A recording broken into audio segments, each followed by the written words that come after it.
Hello students, SV academy की online classes में आपका बहुत बहुत स्वागत है। आज हम पढ़ेंगे कक्षा 12 की इतिहास विषय का प्रथम लेसन, भारत का वैभवपूर्ण इतिहास। किस प्रकार से हमने उसको पढ़ लिया था कि भारत के वैभवपूर्ण इतिहास में किस प्रकार से जो साहित्यिक स्रोत पढ़ रहे थे उसमें हम, और साहित्यिक स्रोत में धार्मिक साहित्य, किस प्रकार धार्मिक साहित्य ने अपना सहयोग दिया है भारत के इतिहास में। तो उसके पश्चात हम पढ़ रहे थे,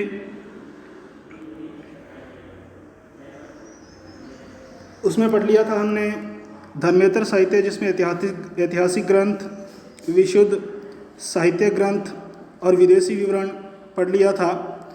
तो विदेशी विवरण में आज हम पढ़ेंगे यूनानी साहित्य। यूनानी साहित्य किस प्रकार यूनान का साहित्य है जो महत्वपूर्ण है, क्योंकि यूनान से भी बहुत सारे यात्री भारत में आए और उन्होंने भारत के इतिहास के बारे में, प्राचीन भारत के बारे में लिखा। तो उसको पढ़ते हैं हम आज, यूनानी साहित्य। यूनानी लेखकों में टेसियस, हेरोडोटस, निरियाक्स, एरिस्टोब्यूल्स, आनेक्रिट्स, स्ट्रेबो, एरियन एवं स्काइलैक्स प्रमुख है। सर्वाधिक महत्वपूर्ण पुस्तक चंद्रगुप्त के दरबार में यूनानी राजदूत मैग्सनीज द्वारा लिखित इंडिका है।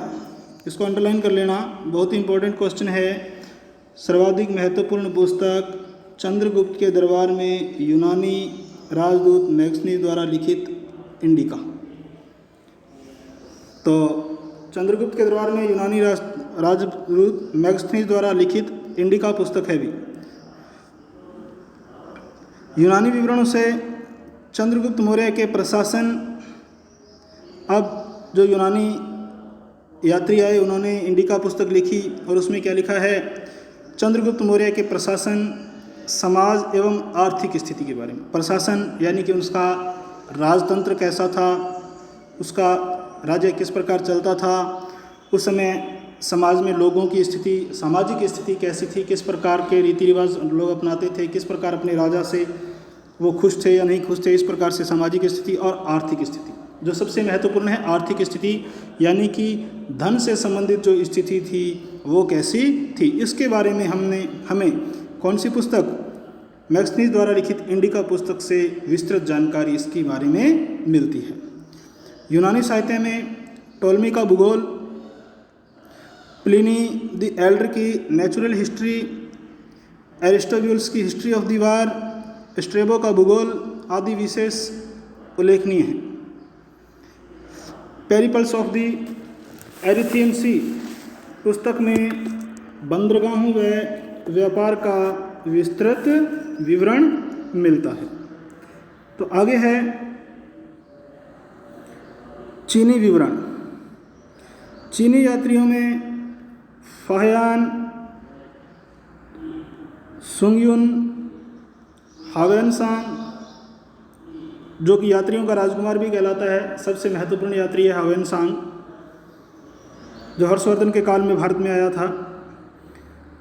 हावेनसांग एवं इत्सिंग का वृत्तांत महत्वपूर्ण है।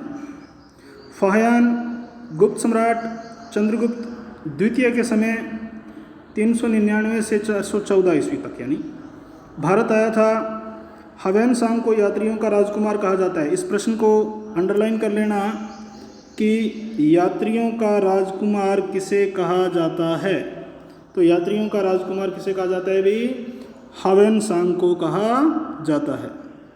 उसने नालंदा विश्वविद्यालय में शिक्षा ग्रहण की, जो उस समय शिक्षा का बहुत बड़ा केंद्र था। नालंदा विश्वविद्यालय, विदेशी लोग स्पेशल पढ़ने के लिए, विशेष तौर पे पढ़ने के लिए इस विश्वविद्यालय में आते थे और हर प्रकार की शिक्षा, विज्ञान हो, समाज हो, आर्थिक स्थिति हो, यानी कि हर प्रकार की शिक्षा इस विश्वविद्यालय में दी जाती थी। तो नालंदा विश्वविद्यालय में शिक्षा ग्रहण की वह हर्षवर्धन राज्यकाल में वह हर्षवर्धन के राज्यकाल में 629 ईस्वी से 644 ईस्वी में भारत आया और उसने अपनी पुस्तक सीयूकी में भारत के समकालीन यानी कि उस समय जिस समय आया था उस काल की बात करता है। समकालीन का मतलब उस समय के काल। भारत के समकालीन इतिहास का वर्णन किया है। इत्सिंग ने 7वीं शताब्दी के उत्तरार्ध में यानी कि अंत में 672 से 688 ईस्वी तक भारत का भ्रमण किया। इससे नालंदा विक्रमशिला विश्वविद्यालय के साथ ही भारतीय संस्कृति व समाज की भी जानकारी मिलती है। अब है तिब्बती वृत्तांत। तिब्बती वृत्तांत में तारानाथ द्वारा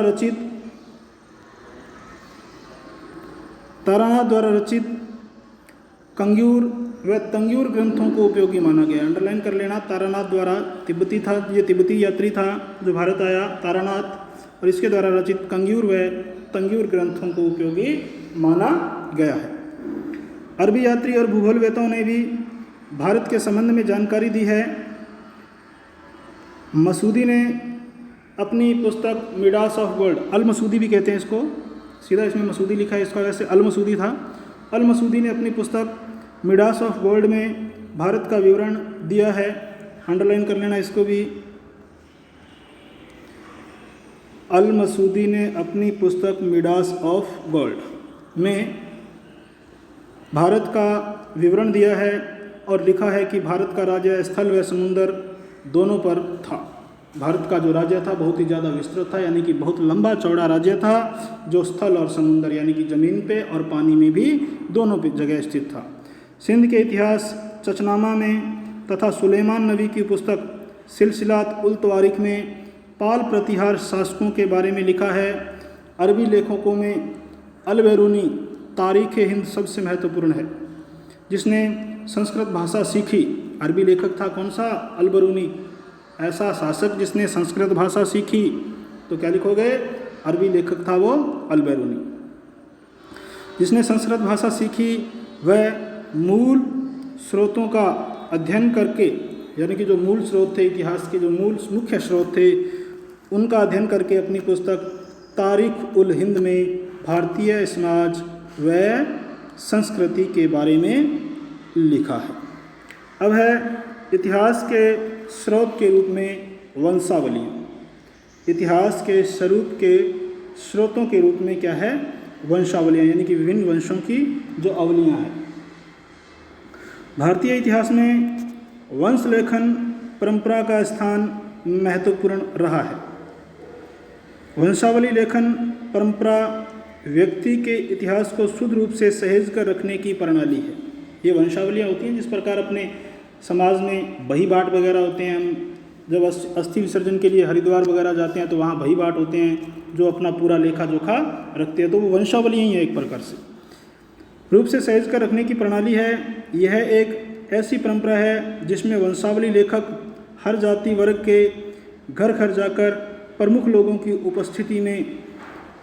उपस्थिति में संक्षेप में, यानी कि बड़े ही संक्षिप्त में सृष्टि रचना से लेकर उसके पूर्वजों की ऐतिहासिक, सामाजिक, आर्थिक व धार्मिक घटनाओं का वर्णन करते हुए उस व्यक्ति का वंशक्रम हस्तलिखित पोथियों में अंकित करता है। यानी कि हाथ से लिखित किताबें होती है, हाथों के द्वारा लिखी जाती है, और उनमें उसको क्या करता है, जिसका जन्म, अगर मान लो किसी बच्चे का जन्म हो गया तो उसका लिख दिया, बड़ा होके उसकी शादी हुई, उसके बच्चे, यानी कि पूरी डिटेल दादा परदादा की समस्त जानकारियाँ उसमें हमें मिलती है, बही बाट वगैरह जो रखते हैं। तो इसी प्रकार से ये भी जो भारतीय इतिहास के स्रोत के रूप में ये वंशावलियाँ हैं। हमें जानकारी मिलती है कि हमारे पूर्वज कौन थे। वंशावली लेखकों में मुख्य रूप से बड़वा, जागा, रावजी एवं भाट, तीर्थ पुरोहित, पंडे, बारोट आदि प्रमुख है। ये सब जातियां हैं जो वंशावलियों को लिखने का काम करती हैं। ऐतिहासिक स्रोत की दृष्टि से वंशावलियां निम्नांकित बिंदुओं की दृष्टि से विशेष महत्वपूर्ण है। पुरोहितों द्वारा निर्मित, पहला है इसमें पुरोहितों द्वारा निर्मित वंशावलियाँ। पुरोहित होता है जो हमारे धार्मिक कार्यों को पूर्ण करवाता है, चाहे कार्यक्रम हो और चाहे क्रियाक्रम हो, चाहे विवाह शादी हो, चाहे किसी का मृत्यु या शोक हो, तो उसमें पुरोहित, यानी कि जिस प्रकार हिंदू धर्म में पंडित लोग करवाते हैं, सिख धर्म में जिस प्रकार गुरुद्वारे का ग्रंथी होता है, पाठी जिसको बोलते हैं, वो करवाता है, तो इस प्रकार पुरोहितों द्वारा निर्मित वंशावलियाँ या बहियाँ प्रमाणिक दस्तावेजी न्यायिक साक्ष्य के रूप में मान्य है। इसमें पारिवारिक संबंधों के विषय में कागज़ इत्यादि का वर्णन किया जाता है। इसका उद्देश्य उनके सदैव रिकॉर्ड के रूप में रखना होता है, यानी कि उस रिकॉर्ड को बड़ा ही सहेज के या संभाल के रखा जाता है। वर्णन में अक्षरों के साथ ही चिन्हों का भी प्रयोग करते हैं, यानी कि कुछ विशेष चिन्ह भी लगा दिए जाते हैं, यानी कि पहचान के लिए। मौखिक साक्ष्य, यानी कि ये मौखिक सबूत हैं। मौखिक साक्ष्य से लिखित साक्ष्य अधिक प्रभावपूर्ण होता है। निश्चित रूप से बहियाँ या वंशावलियाँ एक न्यायिक दस्तावेज है। भारतीय साक्ष्य अधिनियम 1872 के अनुसार वंशावलियों, बहियों इत्यादि को सुसंगत न्यायिक तथ्य के रूप में स्वीकार किया गया है। जगदीश प्रसाद बनाम श्रवण कुमार AIR 2003 P&H मामले में न्यायालय ने पंडों की बहियों में की गई प्रविष्टियों को साक्ष्य के रूप में ग्राह्य माना है। ऐसे कई मामले हैं जिसमें वंशावलियों व बहियों को साक्ष्य के रूप में, यानी कि सबूत के रूप में स्वीकार किया गया है। नंबर 2 है वंशावली लेखकों को लोग इतिहासकार भी कह सकते हैं। पुरातन मध्यकालीन भारतीय इतिहास लेखन में वंशावलियाँ सर्वाधिक महत्वपूर्ण स्रोत रही है।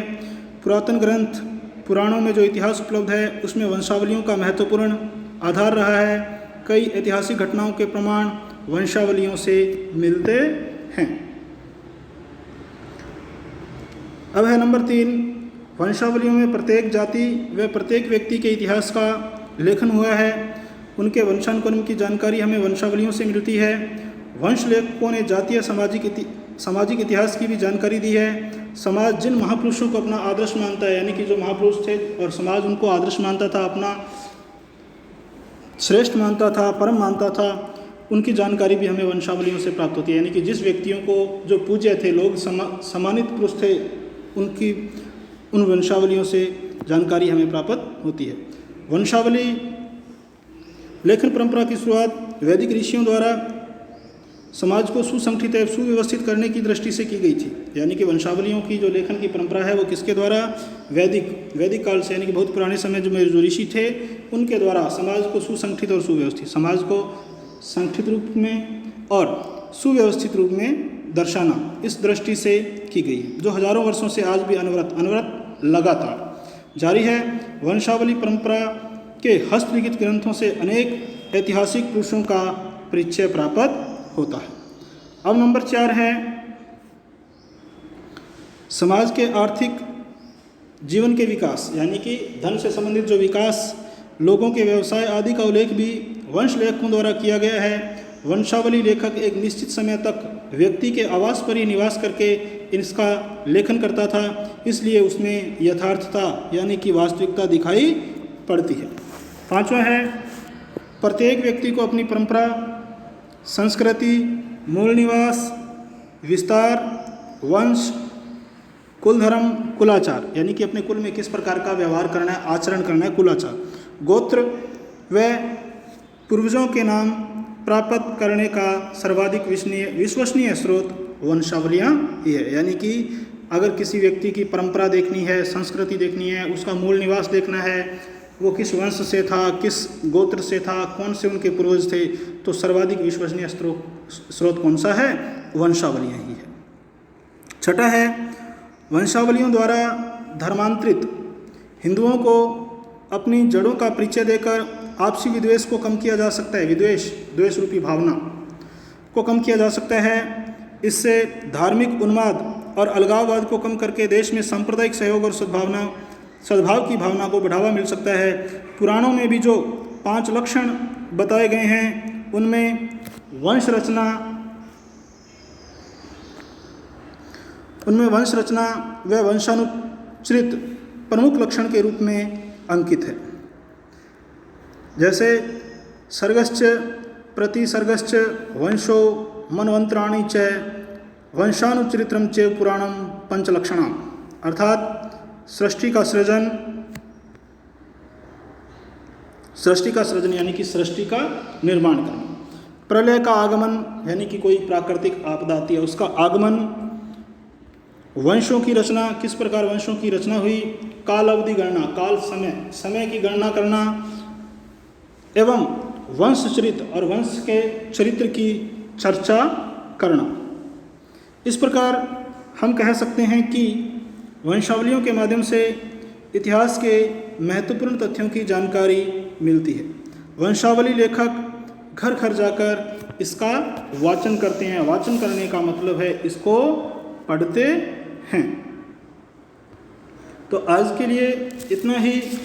इससे संबंधित कुछ प्रश्न जो आपको करने हैं तो इसमें लिखना है, इतिहास के स्रोत के रूप में वंशावलियाँ किस प्रकार से महत्वपूर्ण है। इतिहास के स्रोत के रूप में वंशावलियाँ किस प्रकार से महत्वपूर्ण है, लिखो। बढ़िया तरीके से करना है। और दूसरा लिखना है, भारतीय इतिहास में चीनी विवरण का योगदान। भारतीय इतिहास में चीनी विवरण का या चीनी यात्रियों का योगदान, ये करने हैं। और साथ में जो आपके अभ्यास पुस्तिका के जो पीछे प्रश्न दिए गए हैं उनमें जो बहुचयनात्मक प्रश्न हैं 8 प्रश्न वो करने हैं, और अति लघुत्रात्मक प्रश्न भी आपको अपनी नोटबुक में नोट करने हैं। आज के लिए इतना ही। धन्यवाद।